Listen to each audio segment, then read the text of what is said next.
Les 30 Glorieuses. La France est en pleine croissance.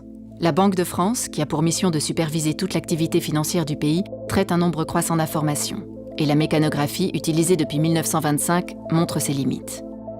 Alors, en 1958, la Banque de France innove. Elle s'équipe d'un ordinateur IBM 650. Grâce à lui, on peut stocker l'équivalent de 60 000 cartes perforées sur une seule bobine magnétique. Ce sont là les prémices d'une révolution, qui ne commencera réellement que 10 ans plus tard. 1968. Il souffle un vent de contestation et à la Banque de France, on crée la direction de l'organisation et de l'informatique. On recrute des informaticiens et pour les accueillir, on construit un nouvel étage au sommet du bâtiment de la rue Croix-des-Petits-Champs à Paris. Commence l'ère des centres informatiques. Paris, Poitiers, Lyon. Des batteries d'ordinateurs en ligne traitent et stockent les informations. Le CETI est le plus gros de ces centres. Pour satisfaire son insatiable appétit, des dizaines d'opérateurs sont à son service pour l'alimenter en données sur les entreprises françaises et pour récupérer les positions et autres statistiques qu'il produit chaque jour. Les cartes perforées disparaissent et les agents de la Banque de France s'inquiètent. La machine est-elle en train de remplacer l'homme? Pour toute réponse, la DOI ouvre une nouvelle ère.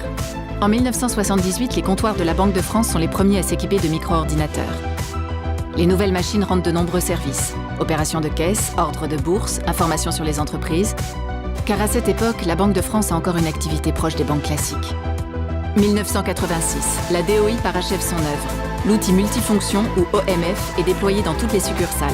Toutes les opérations sont possibles sur tous les postes de chaque service, et chaque service est en réseau avec les différents centres informatiques de la banque. À la fin des années 80, à la Banque de France, la révolution informatique a bien eu lieu. Et plus personne ne craint la machine. Et comme un symbole, le premier billet de banque au monde entièrement conçu par ordinateur sort de l'imprimerie en 1988. Mais le monde change. 1992, la France signe le traité de Maastricht. La Banque de France travaille maintenant dans un contexte européen. La DOI, devenue un an plus tôt OI, Organisation et Informatique, participe alors à la création du système d'information des banques centrales, le SEBC. Et au tournant du millénaire, l'OI peut accompagner la Banque de France dans les différentes phases du passage à l'euro. 10 ans plus tard, les bobines magnétiques ont bel et bien disparu, et le monde va de plus en plus vite. La Banque de France, depuis longtemps connectée à Internet, est ouverte sur le monde, et traite un nombre colossal d'informations. L'OI doit les protéger. C'est la mission du Centre opérationnel de sécurité, créé en 2012, qui combat les incessantes attaques informatiques que la Banque de France subit. 2013, on inaugure dans l'Est de Paris un nouveau data center ultra sécurisé. Bientôt, la Banque de France en possédera un second pour assurer la plus haute disponibilité de ses applications. Information et sécurité sont donc au cœur de la nouvelle stratégie de l'OI, devenue en 2012 Organisation et Information. OI, deux lettres qui désignent l'entité qui pilote depuis près de 50 ans le système d'information nécessaire à l'ensemble des activités de la Banque de France. La banque a toujours cherché à maîtriser son informatique, et on pourrait dire de façon sécurisée. Pour cela, l'OI doit être en phase avec les technologies et être au bon niveau technologique. Et c'est ce que je crois la DOI, puis l'OI, au cours du temps, donc a pu montrer, et avec une démarche toujours assez innovante.